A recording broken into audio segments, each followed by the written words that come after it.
আমরা মাধ্যমিক 2018 আমি আজ তোমাদের সমাস এবং কারকের উত্তরগুলি আলোচনা করে দিচ্ছি। পরে প্রশ্ন, রাজায় রাজায় যুদ্ধ হয়, এই বাক্যের কর্তাটি হলো ব্যতিহার কর্তা। পরপদটি প্রধান হয় যে সমাসে সেটি তৎপুরুষ সমাস। রামদাস আর কোনো প্রশ্ন করিল না। নিম্নরেখ পথটি অর্থাৎ রামদাস যে সমাসের উদাহরণ সেটি হলো তৎপুরুষ সমাস। এরপরে প্রশ্ন, মন্দিরে বাজেছিল পূজার ঘণ্টা। নিম্নরেখ পদ্ধতি অর্থাৎ মন্দিরে কোন কারকের উদাহরণ? অধিকরণ কারক। তোমরা দেখছো মাধ্যমিক 2018 কারক বিভক্তি ও সমাস অর্থাৎ প্রথম এবং দ্বিতীয় অধ্যায়ের তোমাদের মাধ্যমিকের প্রশ্ন এমসিকিউ এসএকিউ এর উত্তর সহ। পরে প্রশ্ন, নির্দেশক বাক্যের একটি উদাহরণ দাও। খান আস্তিক লুচি ভাজলে ভালো হয়। শব্দ বিভক্তির একটি উদাহরণ দাও। সে মাকে দেখেছে।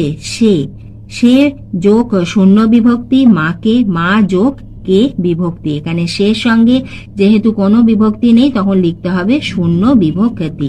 এখানে পদের সঙ্গে বিভক্তি যুক্ত হয়ে পারস্পরিক সম্পর্ক গড়ে উঠেছে। তৃতীয় প্রশ্ন, প্রযোজ্য কর্তা কাকে বলে? আমরা এতক্ষণ দেখছিলাম প্রযোজক কর্তা কাকে বলে তার উদাহরণ।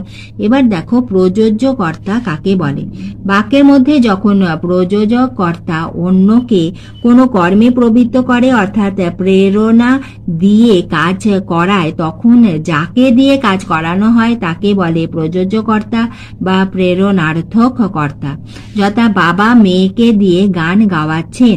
এখানে গান গাইছে মেয়ে কিন্তু বাবা যেন প্রেরণা দিয়ে গান গাওয়াচ্ছেন, তাহলে মেয়ে হলো প্রযোজ্য কর্তা। অর্থাৎ এসিকিউ এর উত্তর কিন্তু তোমাদের এইভাবে লিখতে হবে, তাহলেই তোমরা ফুল মার্কস পাবে।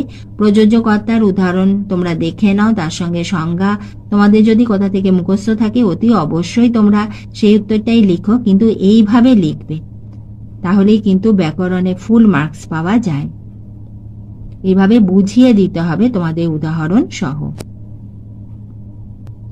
2018 পরে প্রশ্ন, কহ দাসে লঙ্কার কুশল।